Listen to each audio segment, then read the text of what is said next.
I got to get high. I've been high since the last song. And I just been smoking and smoking. Smoke another blunt, roll another up. You know that we can really ease your mind. Every time I smoke a reefer, that didn't know how makes me fly. Hey, what's up, folks? Just wanted to make a quick video today to talk about some legal marijuana in Canada. So I'm sure that most people are aware by now, but Canada actually did legalize marijuana in October on the 17th, I think it was. So we're about a month later. And I was going to do a video about this, my thoughts on this a little while ago, but just didn't get to it. So here I am, a month later. What do I think? How do I think about this? How do I feel about this? And you know, have I noticed any difference in how things are going here in Canada as a result?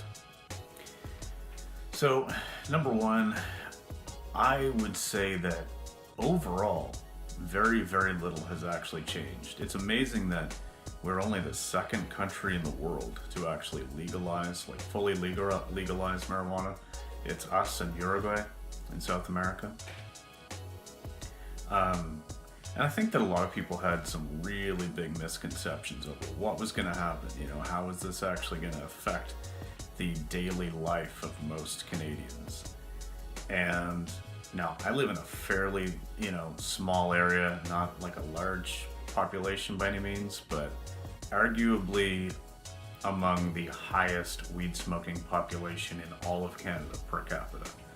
Nova Scotia even beats out British Columbia. And I can guarantee you that my region of Nova Scotia is right up there on the top of the list. So I don't think that anything has really changed here other than, you've got some people who, instead of supporting their regular person, maybe just because of the novelty, are going out and going to the NSLC, the Nova Scotia Liquor Commission. That's where these stores are that's where the weed is being sold, in the same place as the alcohol, which I'll touch on that in a sec. So I don't think a lot has really changed for most people, at least in this area. Now, getting to that point about where it's being sold and how it's being sold, I think it's a stupid idea to sell weed in a place that also sells alcohol. Number one, from experience, I can say that mixing those two things can be a bad idea. It can be a good idea if you're, in a party situation, you have control and experience with both of these things and you do things in the right order. Yeah, you know what, it can be just fine. But otherwise, having that out there for just, people to be able to go in, buy a bottle of alcohol, buy some weed, I think it's just a recipe for disaster, man. Like, I really do. Like, I don't think that most people, especially if people are just doing this now, like just starting to smoke weed now that it's legal, like if they're really just going full sheep mode and they're like, oh, well, now it's legal, I'll start doing it now, like I'll try it now, but who otherwise have never smoked weed in their life, they're definitely not going to know what the effects are of mixing weed and alcohol. So I don't think it's a good idea. And then plus it also really alienates or puts into a tough position anybody who is either a recovering alcoholic or something like that, who just does not want to go into a liquor store. I mean, I think it's just a poor decision for a number of reasons. But one of the things that has come up in my feed lately, throughout my different social medias and some of the conversations I've had with people, is that there seems to be excessive packaging and plastic. There's a lot of plastic, then it's inside of a plastic container, and it's just very excessive. And maybe there's some question as well as to whether or not you're getting a full gram, but even if it was, you don't need like a massive container to hold a gram of weed. Like, it's ridiculous, the amount of plastic. And my proposed solution to that would at least be to have those containers work sort of like a deposit, like on a water bottle, or some places you can go in and you can like there's a local kind of microbrewery here that you can go in and you can buy the bottle, and just like an exchange program, like a with the deposit, you can just bring it back and it'll refill it for you. There's like a one-time fee for that bottle itself, but or like when you get the big jugs of water for your dispenser, there's usually like a $10 deposit on that, but you don't pay that every time. It's just, for that. So we definitely need to be promoting the reusability of these containers, because otherwise it's like an environmental nightmare. Something else that one of my friends nearby has talked about, who has lots of experience with their own product, is that there are a lot of different pesticides and herbicides being used. A lot of these things are mandated; they are necessary because there's only certain growers and producers that are allowed per the government standards and the deals that they have. So there needs to be a lot of, in a lot of people's opinion, excessive use of pesticides and herbicides. So that's definitely a health concern. It's also an environmental concern. So I get that. I don't really have a whole lot of thoughts on that, other than liking it to, buying organic produce versus conventional produce. The only problem is with an apple, you can wash the apple, so at least any sprayed pesticides or things like that, you're going to be able to get most of that off. With weed, you can't really do that. You can't wash your weed. I mean, it's not the same. And then, of course, you're burning those chemicals if you're smoking it. So, I think that's probably something that needs to be addressed as well. Now, as far as my thoughts on the overall, did Canada all of a sudden turn into a pothead nation? Are productivity rates gone down? Is crime up or down or anything like that? Honestly, I don't think we're going to see very much difference at all in any of those things, other than, you're going to be able to just see people out in public that are high, and again, that's not really any different from the usual around here, I don't think. I don't see a huge difference happening in Canada in that regard. Honestly, I mean, I know that in some of the states where they trialed it, like I think Colorado, for example, I think they saw crime rates go down. You might even see that in Canada. We're not a high crime place, but you may see in larger cities where there is some, you may see it go down. Again, I think that the whole premise and the whole point of legalizing it was, I think the pretense, the campaign was to regulate the substance and make it more difficult for it to get into the hands of kids and stuff like that. And so what you do is you have tougher repercussions to those people who are growing and selling illegally. And you know what? You stay on par maybe for the first couple of years, your prices are reasonable, so all of a sudden you're kind of like cutting into that black market, and you're maybe making some of those dealers just go away. So then in a couple of years' time, there's less and less just illegal weed, we'll call it, out on the streets. Okay, fine, fair, I can kind of understand the logic there and the point. The only difficulty is I really don't think it's going to be possible to, without some kind of just martial law sort of state or like crazy amount of patrol, to actually enforce that, because as it stands, I can walk down the street with 30 grams of weed in my pocket. Sure, I can't have it all, in dime bags ready to sell as individual grams. That's going to look fishy. But, if you can walk down the street with 30 grams in your pocket, I would think that would just make it easier to, deal drugs to youth or whatever. I mean, I think it would be easier to like have a meeting spot and like all of a sudden people know where to go, and I don't know. Maybe the repercussions are harsher, so there'd be less people wanting to risk it, but still just don't see it actually cracking down on that.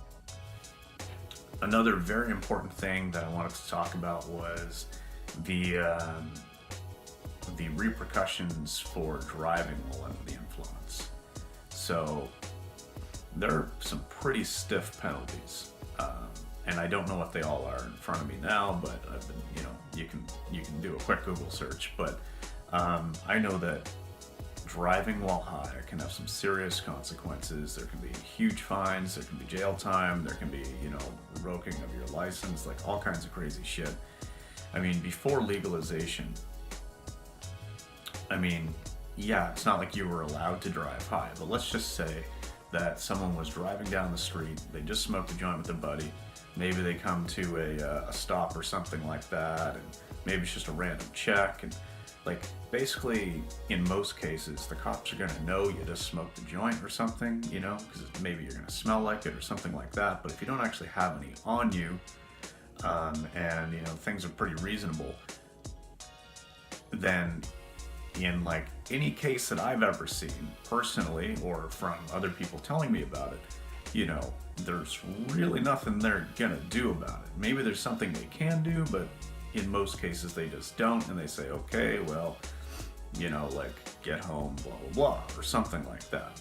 Like, I don't know of a lot of recorded cases where someone who doesn't have any weed on them anymore, but who was, high because they smoked a joint a little earlier or something, actually gotten any severe legal issues.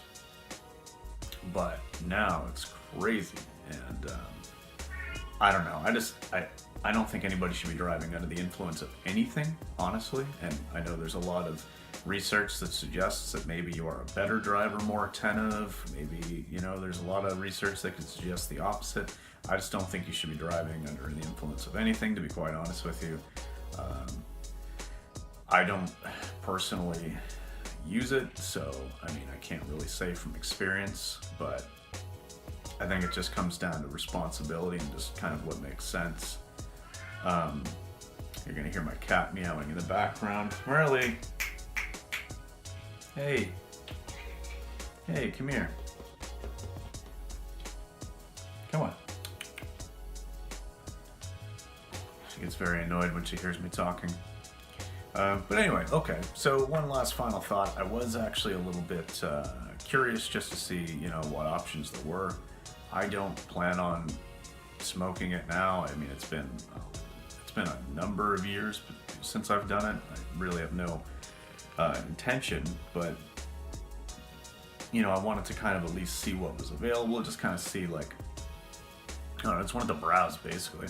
So I went online and realized you can't even browse it online on their website unless you go into the store first, show a government issued ID, get this online access code and all that. And it's just, I get it, but I just feel like that's just too much red tape.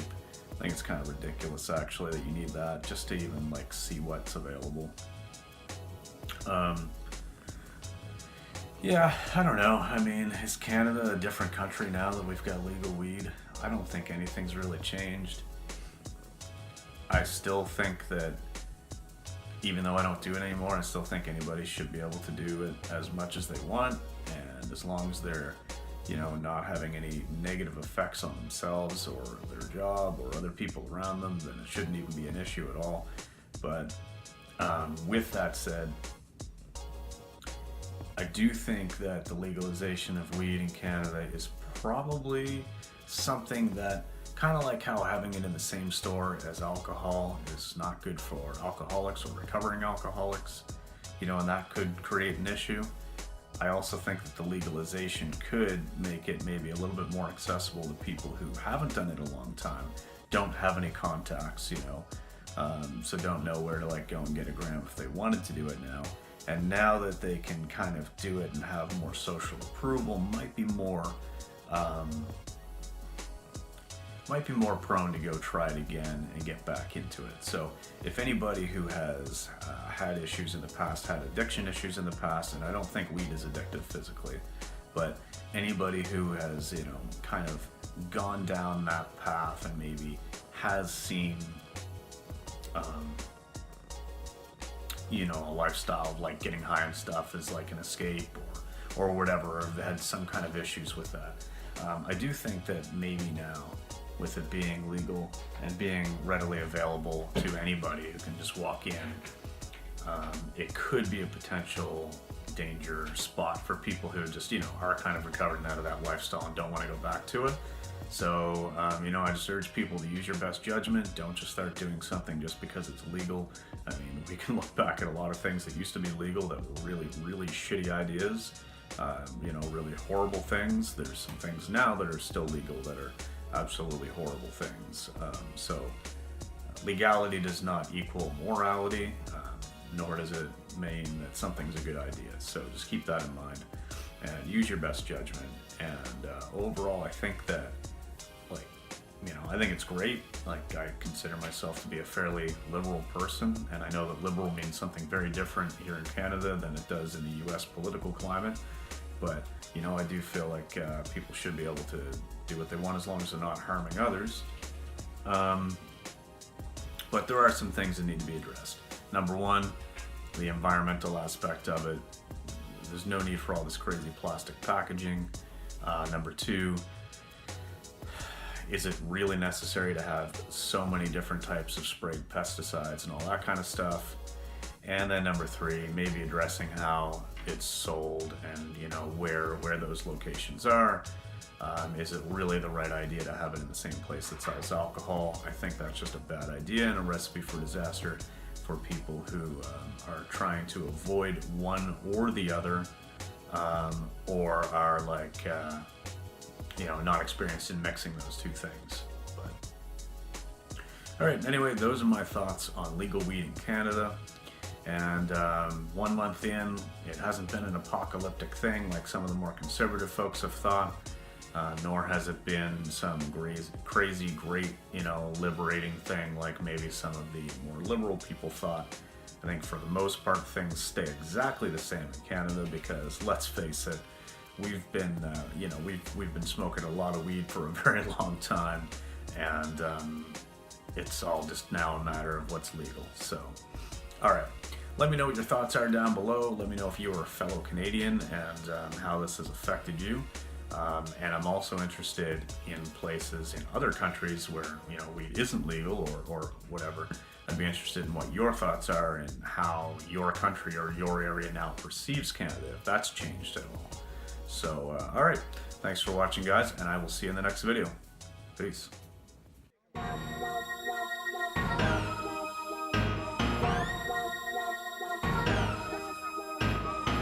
Smokers only, smokers only.